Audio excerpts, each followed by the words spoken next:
He took over 60 hours to make, but I'm really happy with him. And I'm never going to make another Shakespeare.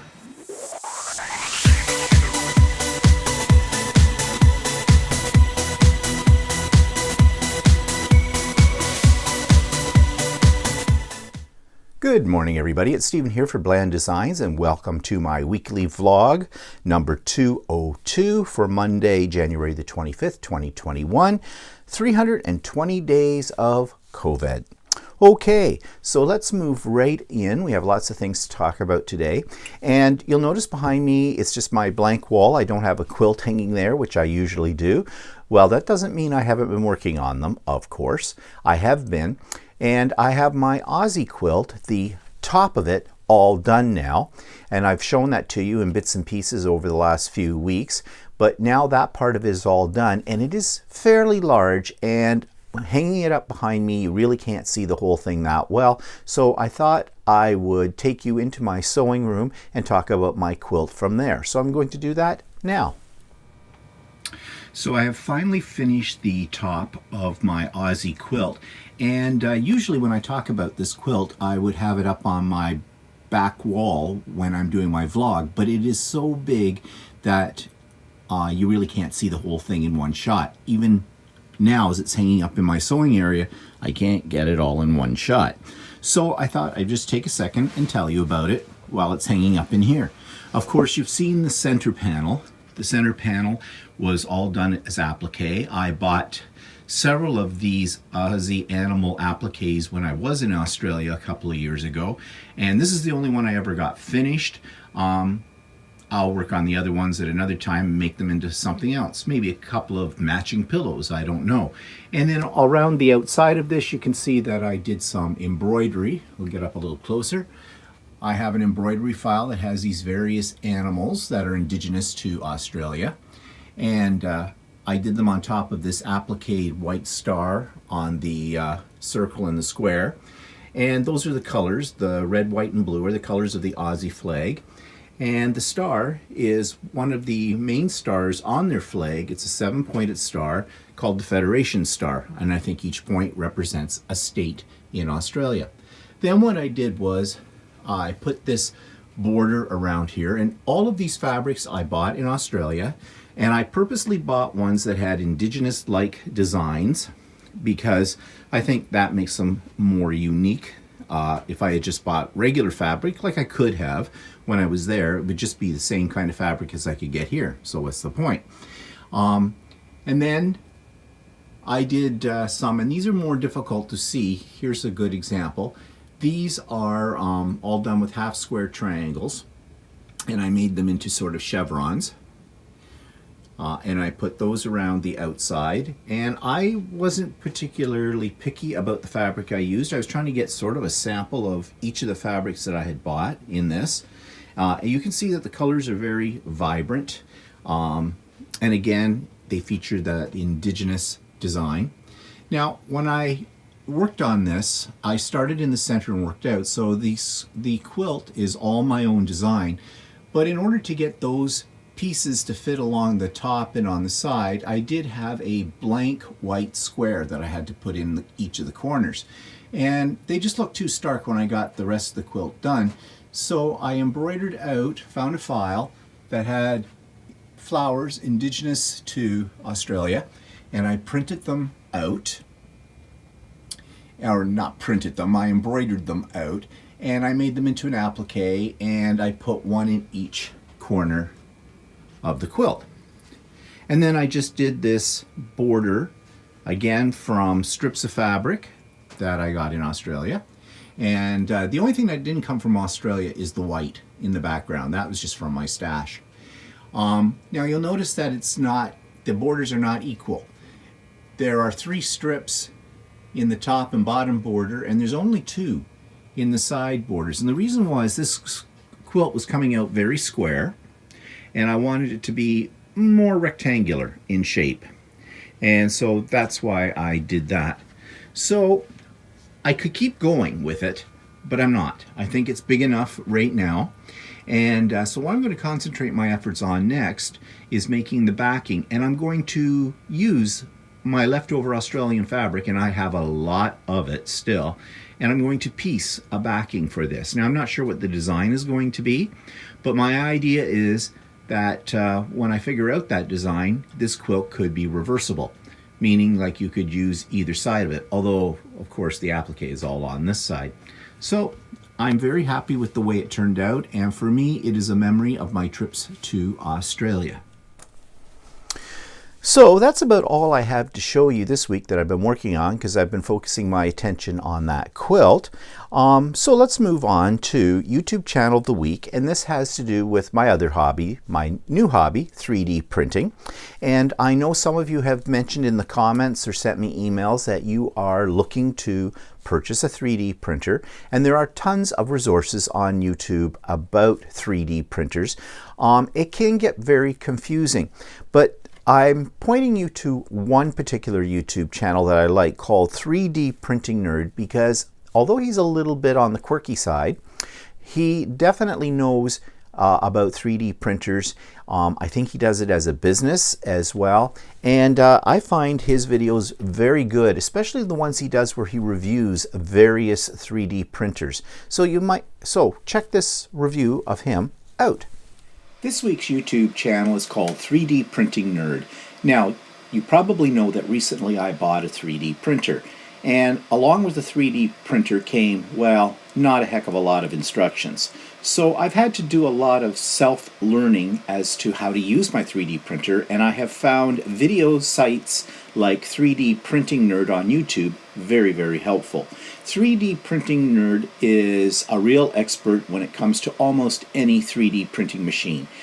He gets these machines, he reviews them, he puts them through their tests, and he tells you what I think is a very honest opinion about how these printers are working. He also shows you some comparisons, he shows you some tips and tricks that really the rank beginner needs to know, and I think he also appeals to those with a little more advanced knowledge. So if you're getting into the 3D printing world, I really suggest that you check out 3D Printing Nerd.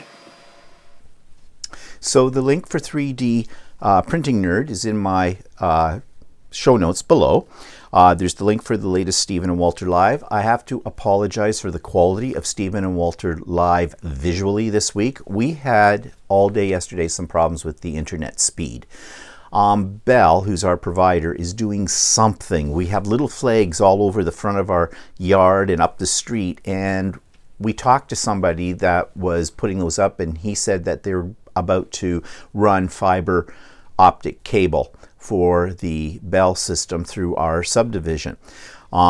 So I think they've been playing around with our internet connection, which does kind of piss me off because we pay top dollar for the service that we have. Like, we pay, about $100 a month for internet, for high-speed internet, and I wasn't getting high speed yesterday, and in fact all last week it goes up and it goes down. So this did affect our live yesterday. We're a little blurry, so do not adjust your eyes. It is us, but there isn't anything we could do about that whatsoever. It was out of our hands. That is at the provider end of things, and hopefully that won't be a problem next week at all. But you can still hear us. You don't need to see us anyways. Okay, you've seen us before.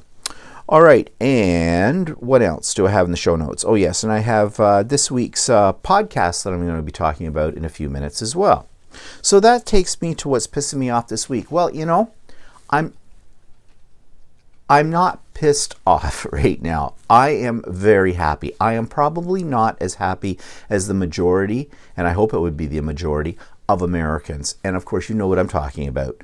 The Orange Cheeto has been kicked out of office, and we have common sense, intelligence, compassion, morals in the highest office of the American government. And that, of course, is Joe Biden, who was inaugurated this past week along with Kamala, his, and I hope I'm saying her name right, who's his vice president, first interracial woman vice president, which in itself is astounding.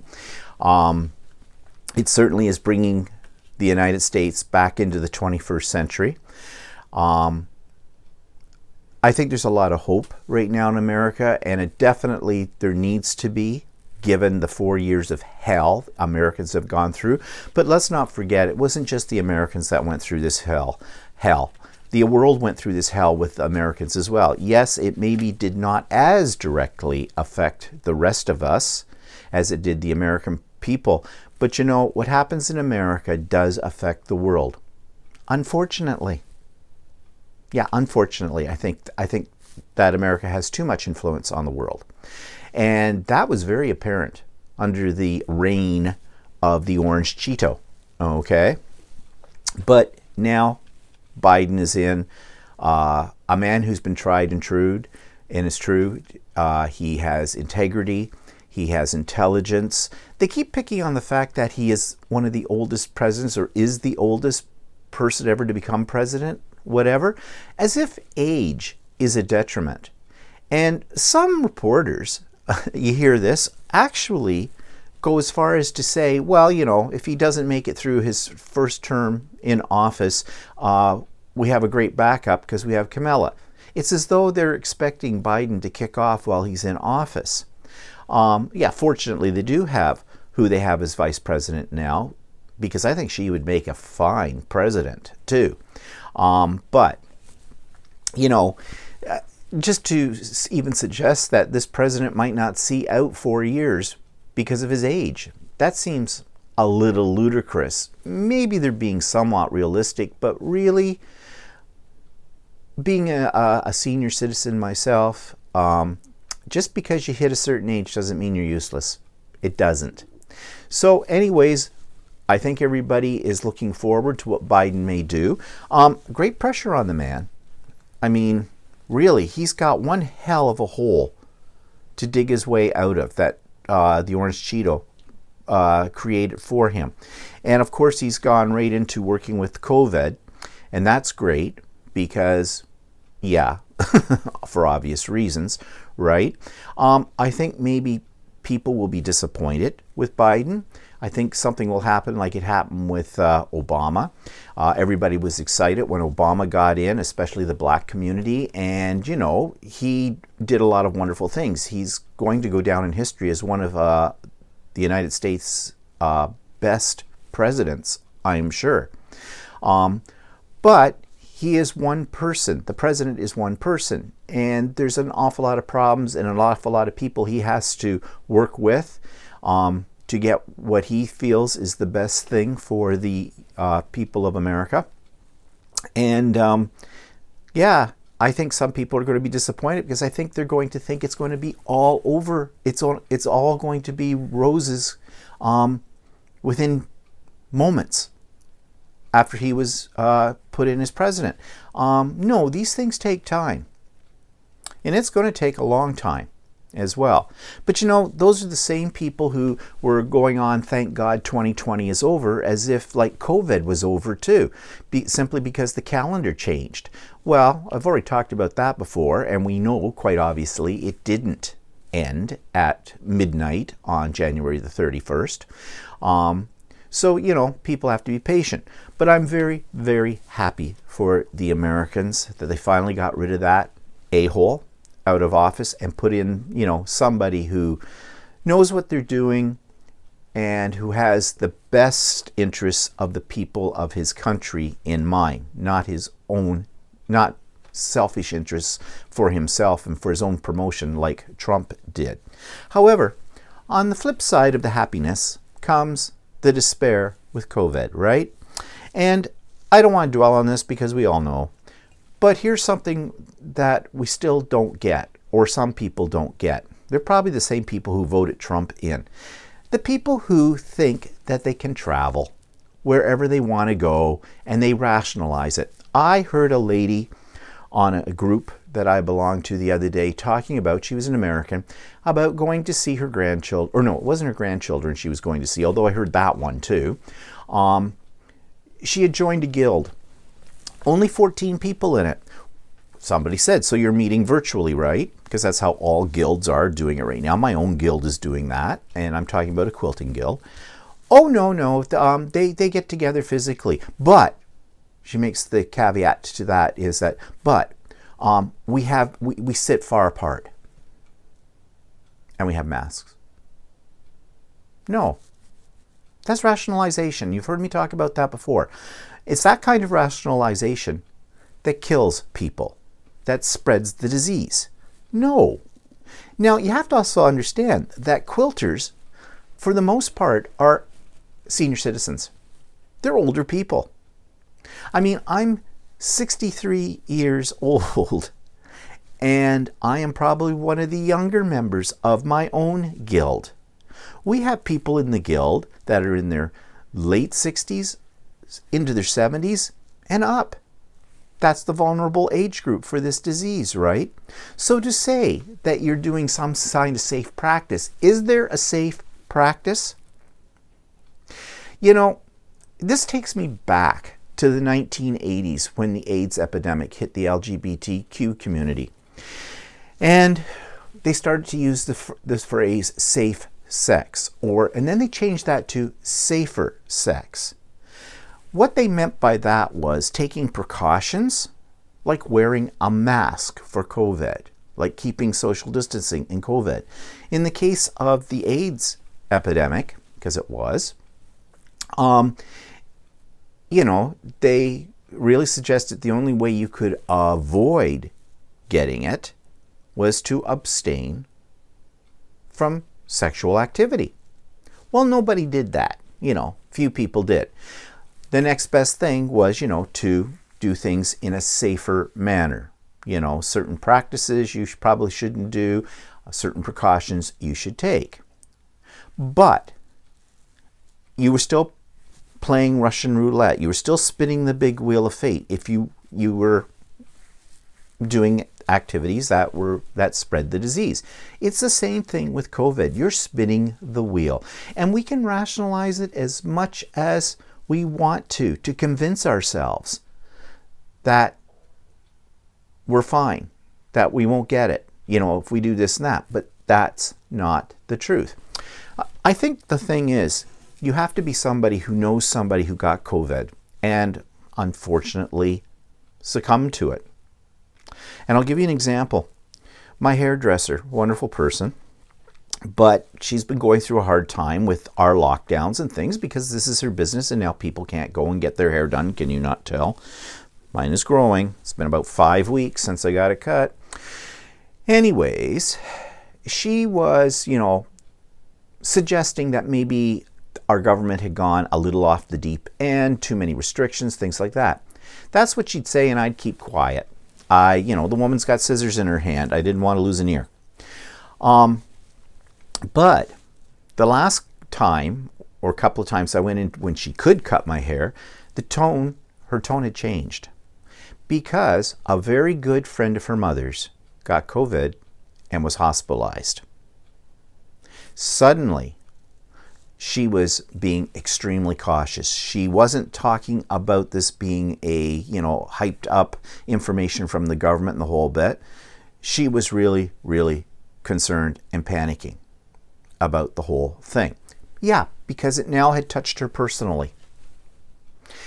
Is that what's going to take to get people to realize that rationalizing visiting the grandchildren, or, doing all the things they think, like Christmas dinner? We sat. I heard this one.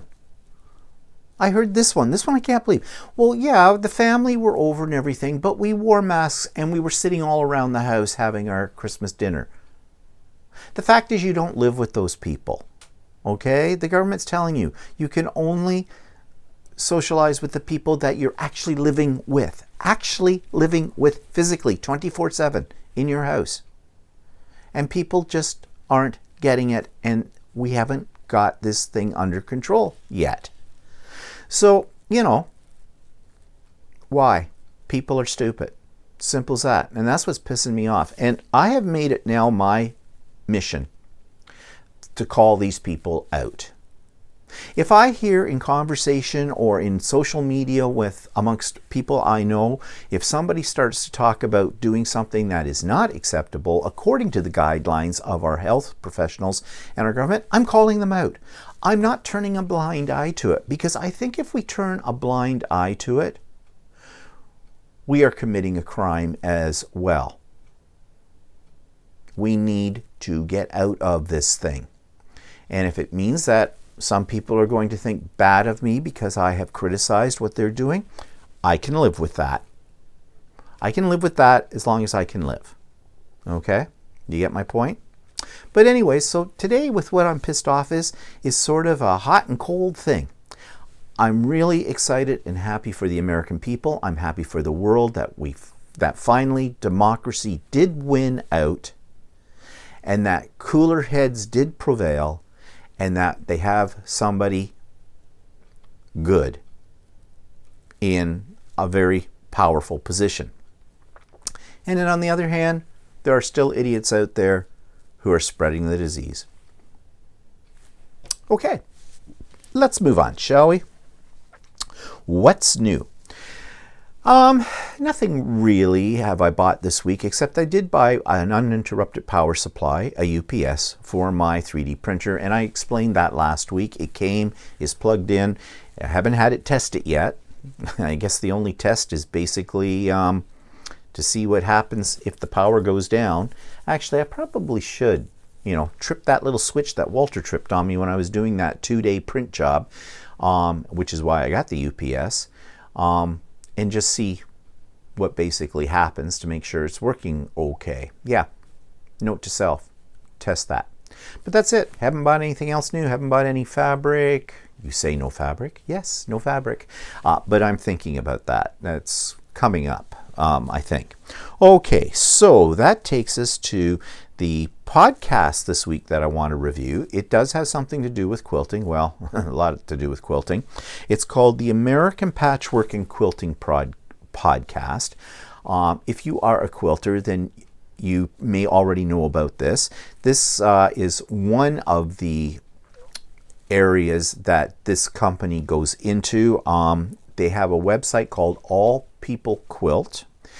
So if you're looking for free patterns, they have them on there, and they have other supplies too and things like that. They have interesting articles. But the podcast I really enjoy listening while I'm working on a quilt, because it's just full of lots of interesting tips and tricks, and it's just a really well done podcast. And so check it out. I have the link to the website that will also link you to the podcast. And if you do listen to podcasts on a regular basis, you can get it on iTunes podcast service. So it's called the American Patchwork and Quilting Podcast. Okay, so that takes me to 3D Corner. What have I been printing this week? Well, I've been printing a lot of things. I finished Shakespeare. Here he is, all done. Over 60 hours to print this, but I got it. This is the one I had a lot of problems with because of various things, which I talked about last week, but I finally got him. Would I make another one? Oh God, no. Not for the length of time it took to print him. And you probably will ask, why do you want a stupid statue of Shakespeare? Well, first of all, I love Shakespeare. I have an English degree. I was an English teacher. I love teaching Shakespeare. So yes, Shakespeare's my hero. I know you can't see it in the video, but it's kind of cute. This is modeled after an actual statue of Shakespeare that's in England, in London. And I think on the scroll in front of him in the real sculpture, it says to be or not to be, right? One of the most famous lines, even if you've never read Shakespeare, you know the line because it's from Romeo or it's from Hamlet. But this one says to print or not to print. It was just the person who put this little model together, their joke for those of us that are working in the 3D printing community. Anyways, I'm really happy with the way it turned out. Now, if I was somebody who was into figurines, I would probably paint him. But I'm not going to do that because I think I'll muck it up. Because, it takes me back to my days when I used to have models. you know, like car models, airplane models, and, you know, you got the little paint bottles and you painted it. Mine were a mess. Just an absolute mess. So I'm not messing him up. He sits and lords over my 3D printer. But I thought you might be interested in seeing the process of this. Now, I wish I could have done it as a time-lapse kind of thing, but I can't because I just don't have the technology yet to be able to do that. But I did periodically over the 60 hours take pictures of what stage he was at. So I put them together as a little quickie slideshow, and I'm going to insert that for you right here.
So he wasn't the only thing that I worked on. I also made myself another quilt ruler rack. I have a lot of quilt rulers and templates, and I need to put them in something.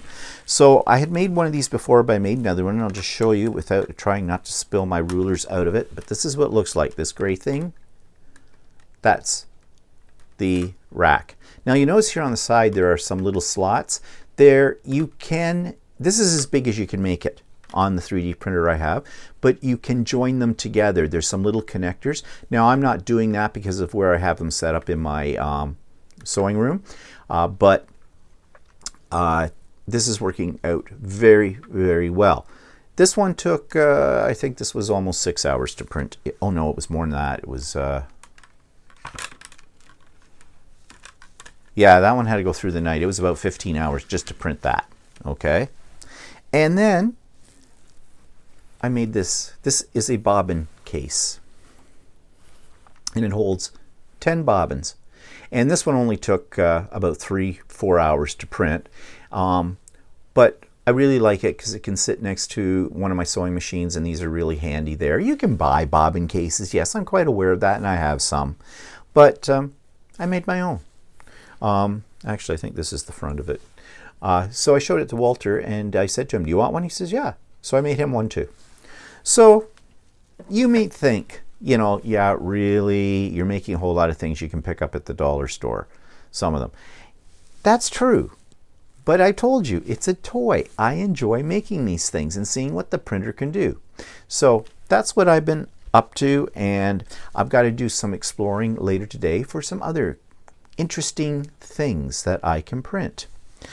Okay, oh, one thing that I did print, though, that worked out well, and I think I mentioned it last week, and it's still holding, are the replacement pieces for the wheels on the bottom of my lower rack in my dishwashing machine. And they're holding really well. So there's a practical use for it. So, because otherwise we would have spent about $35 to buy them. So it cost us pennies this way. And I made a few extra in case some of the other ones go on that stupid dishwasher rack. Okay, so that takes us to the third part of my 3D printed album box. I'm going to put that in here right now. Okay, so now it's time to put the album together. And so I've cut out, using my Cricut, these in black cardstock, which will be the backing for each of my pages. And I've put them into signature format, folded them in half, And now what I want to do is stitch them together. And I'm just going to take my awl and I'm going to punch a hole in the center of this spine through there. And then I'm going to put one on either end about an inch in from the edge. I'm not really measuring these. I'm just eyeballing it. That's okay. If you want to be more exact, you could measure it. Okay, so I have my holes, and now I'm taking some waxed thread, which is made actually for bookbinding, and a very large needle. I'm just going to thread it.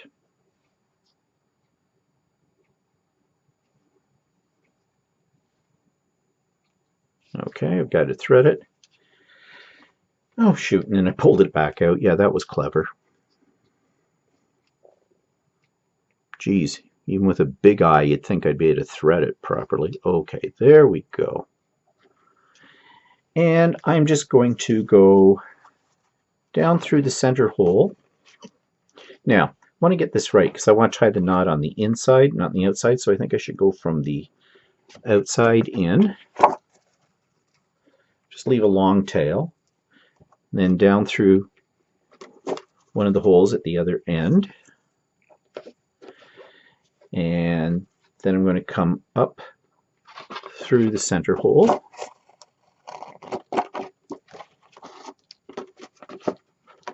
Just pull that taut down through the other hole. It's very simple. Nothing too scientific about this. And back up through the center hole again.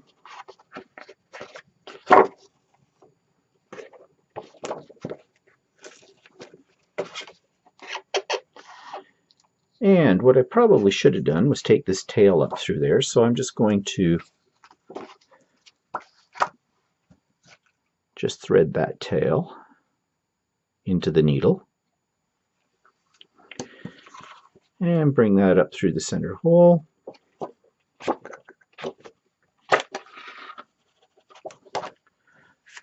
Take the needle off and pull everything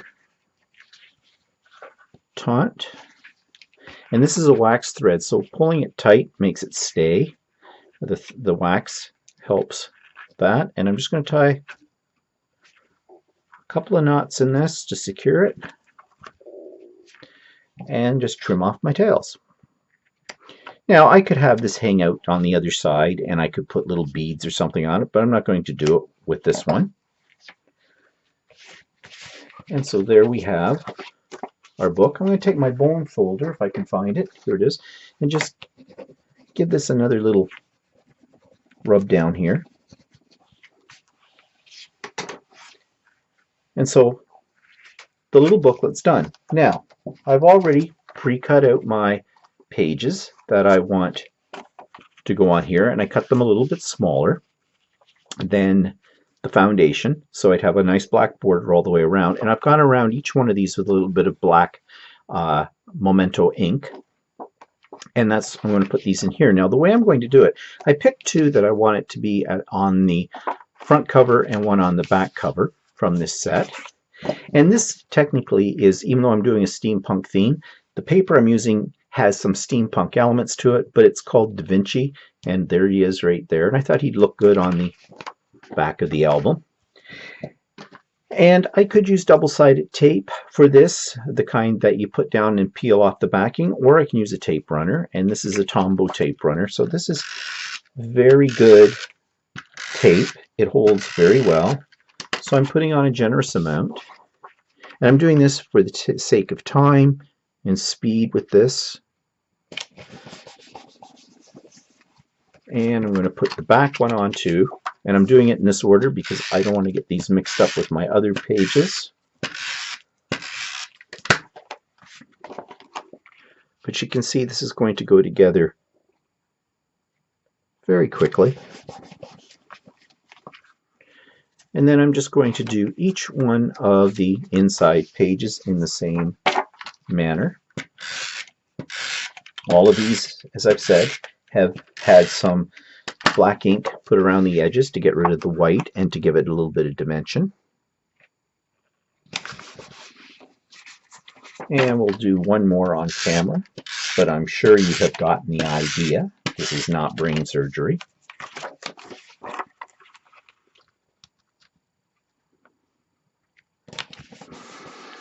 And I'm just going to continue, and I'll be back in a minute. So I've done putting in all my pages now, and this is what the final product looks like. Now, right now, it's just the basic pages. I think I will go in and I'm going to add a few other extra embellishments, maybe a couple of cards, maybe some journaling cards and things like that. I can't make it very thick though, because I didn't make my box very thick. So I've got to be aware of that, but it'll fit right in here. Now you'll notice I put some of these, I had them left over and I added them, and I might add something more to these in here too. But the album will fit right in there, just like that. Now, as I said, I am not done yet.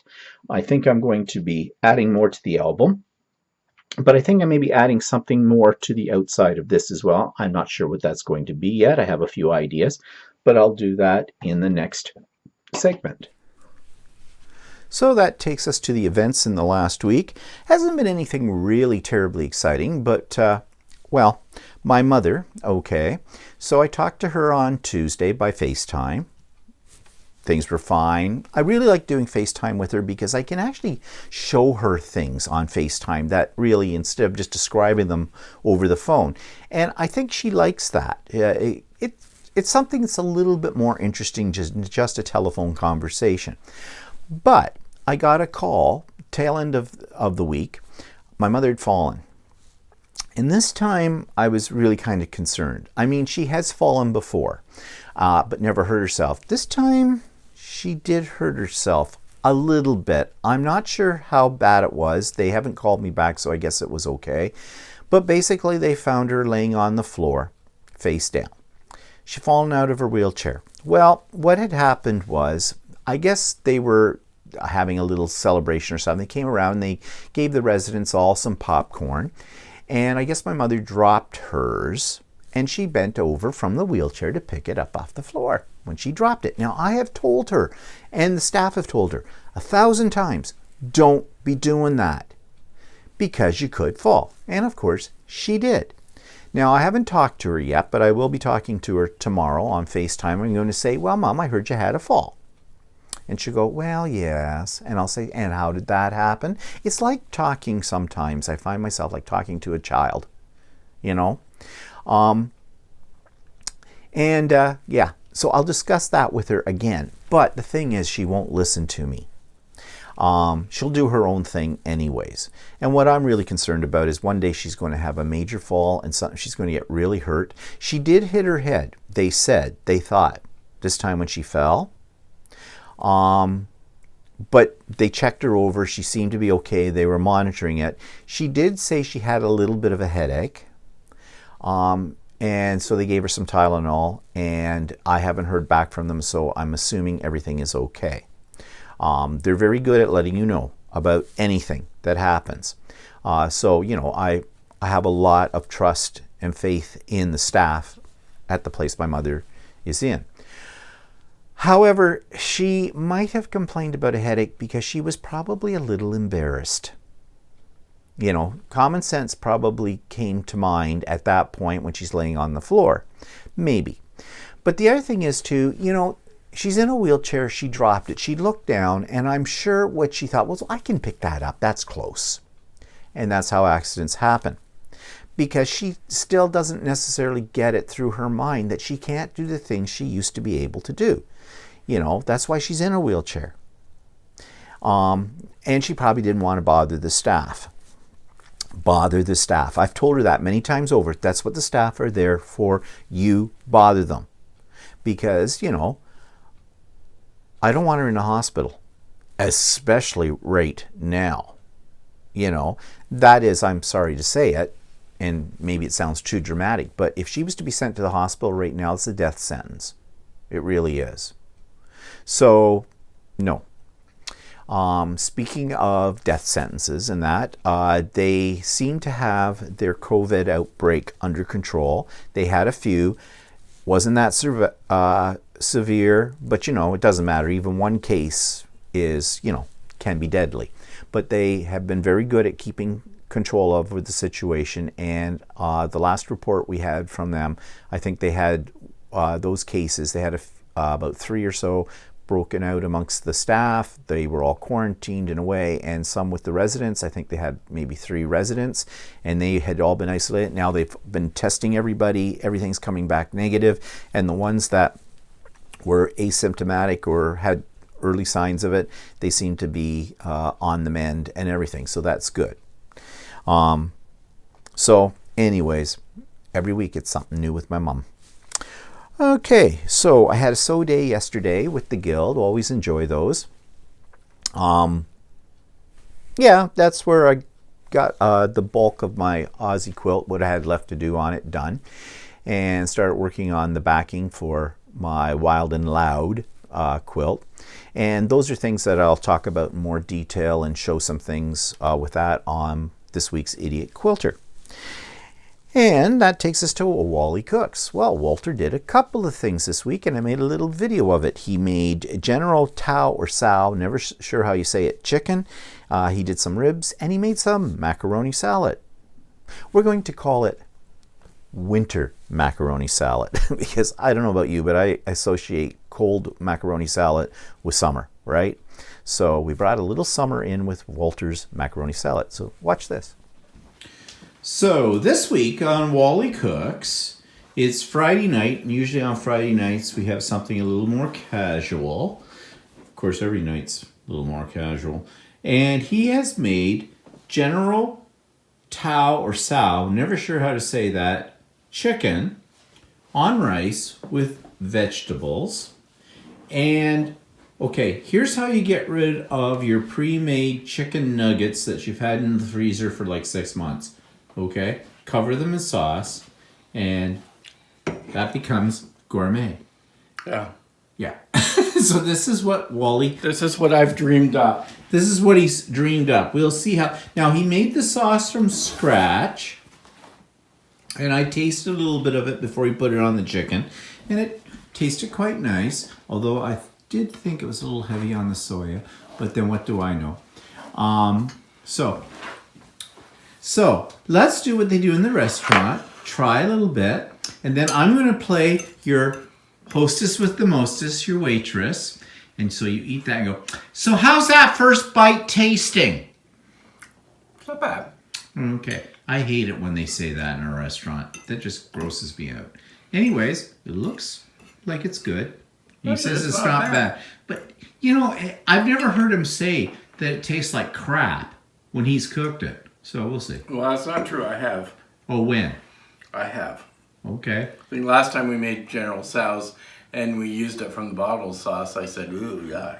Yeah, well, you didn't really make that. It came from a bottle. Okay, so Wally's cooking again. And he's making something that he doesn't usually like, I didn't think. Well, I like it once in a while. You don't like mine. No, I don't like that you make like it. I don't know, I may have made a whole pile, but anyway. Uh-huh. What is it you're making? Macaroni salad. Yeah. And so you have in this dish... I picked a recipe I liked. Oh. I don't know. Does it involve relish? No, it does not. Well, mine always involves relish. But you don't like that. So you've got... I may add some, I don't know. You've got 2 kinds of mayonnaise in here because you've got your Hellmann's and you've got my Miracle Whip. Something for both of us. And you got Dijon mustard and... Black pepper. And black pepper. I gotta add some cayenne pepper. And where'd this recipe come from? It is from Chef John. Oh, it's a Chef John recipe. Actually, his recipes are usually pretty good. They turn out. So here you're boiling your macaroni. Yeah. And what are we having with this macaroni? We're having ribs. Ribs. Whose?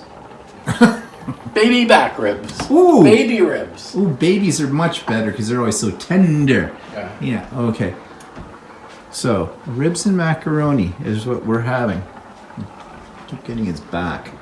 Okay, so Wally's cooking again. So here's Walter's finished macaroni salad. I haven't tasted it yet. It's a little bit vinegary. He says it's a little bit vinegar. I can't say that. Vinegary. Yeah, that's the word. And we're having it with ribs, with Walter's secret barbecue sauce. You can see the steam coming off them. They just came out of the oven, which he prepared them in the Instapot first, then did them in the oven to finish them off. And so any tips or tricks on making very tender ribs? No, I don't know. We'll see how tender they are. Yeah, we'll see. Well, tender victuals. Tender victuals. I thought that was a cat food. And so everything that he made this week was quite tasty. I got asked yesterday if we both cooked or just Walter cooked, because I always show you Wally Cooks. I can cook. Walter does most of the cooking. Okay, that isn't because I made him do that. I still tell people, and I think it's true, he just doesn't like my cooking. So, you know, if someone else is going to cook for me, I mean, I like to cook, but if someone else is going to cook for me, who am I to complain, right? But now I have a problem, and this takes us to what's coming up this week, Walter's birthday. Walter's birthday is on Wednesday. Normally, what we would do for our birthdays is we would go out to one of our favorite restaurants and have dinner out and all of that kind of stuff. Well, of course, we can't do that, can we? So I was thinking, well, is there something I can cook for him? And I've asked him, I said, what do you want for your birthday dinner? Kind of a thing. Well, I don't know. I don't care. That's always helpful. I'm trying to think of something I make that he actually likes. Well, it's still up in the air about that. He did mention something about ordering, you know, takeout, pickup of some sort. And I said, well, what? Well, he doesn't know. This is not an easy solution here. He has not given me anything to work with. So I don't know what I'm going to do. On top of it all, I keep saying to him, what do you want for your birthday? Well, I don't know. Well, I know one thing he would like, but it's not available yet. So I don't know how I'm handling this. Yeah, I got him a couple of feet for his sewing machine. To me, that's not really a gift. I don't know. And I want to get him something that's equivalent to what he gave me for my birthday. And he gave me for my birthday my huge, expensive steam iron. With the tank and everything on it. So, a couple of feet for your sewing machine don't cut it as far as I'm concerned. I got to get you something more substantial, but I don't know what. And right now, it's not like you can go shopping for these things. So I have to order it online or whatever. Well, needless to say, even if I figured it out today and ordered it online, I probably wouldn't have it in time for his birthday. So I'm still thinking about that. It even comes down to the simplicity of getting him a card. I'm not going out to pick up a card. We keep our travels into any place where there's other people down to getting food and picking up prescriptions. Okay? That's it. We don't really do, and, curbside pickup for quilting supplies. But even that we don't do too often. So, I don't know. I have to figure this out. And I'm working on it. Now, as far as the birthday card's concerned, I'll make him one. Okay? Yeah, I think he probably feels that's a little on the tacky side, but what more can I do? I have some really nice cards, Actually, he probably doesn't care whether or not I give him a birthday card. I don't. I don't care if he gave me a birthday card or not. But it seems strange not to do something because it's his birthday. And, I feel that birthdays are events that need to be celebrated. Not the type of event, though, where you celebrate during COVID and go out and have a big party or meet with other people. No. And that's what some other people are doing. And now I've gone back to the thing I said before about rationalization. And I've already talked about that. So let's move on. Okay, so that's what's coming up. Also, we have a guild executive meeting happening this week. Actually, it happens the same night as Walter's birthday. And I can't miss the guild meeting because I'm secretary. So I have to take the minutes. So I got to talk to Walter about how we're going to handle that. as well. Maybe we'll do his birthday on Thursday instead of Wednesday. You know, again, I'm the kind of person that when it's the day of the birthday, that's when you're supposed to do it. Not before, not after, on that day. But I guess we'll have to make allowances. So anyways, back to the Guild executive meeting. I noticed then they always send out to us on the executive suggested agenda for the meeting. And basically that's, I work with that to set up, you know, my stuff for doing the minutes and everything. And I noticed on that agenda, they were talking about getting together a committee to, you know, search for people who want to be on the executive for next year, because our year end is in June. That's when we have our annual meeting. Remember, we're doing all this virtually, okay? Just in case you think we're meeting physically, no, we're not. It's all virtual. My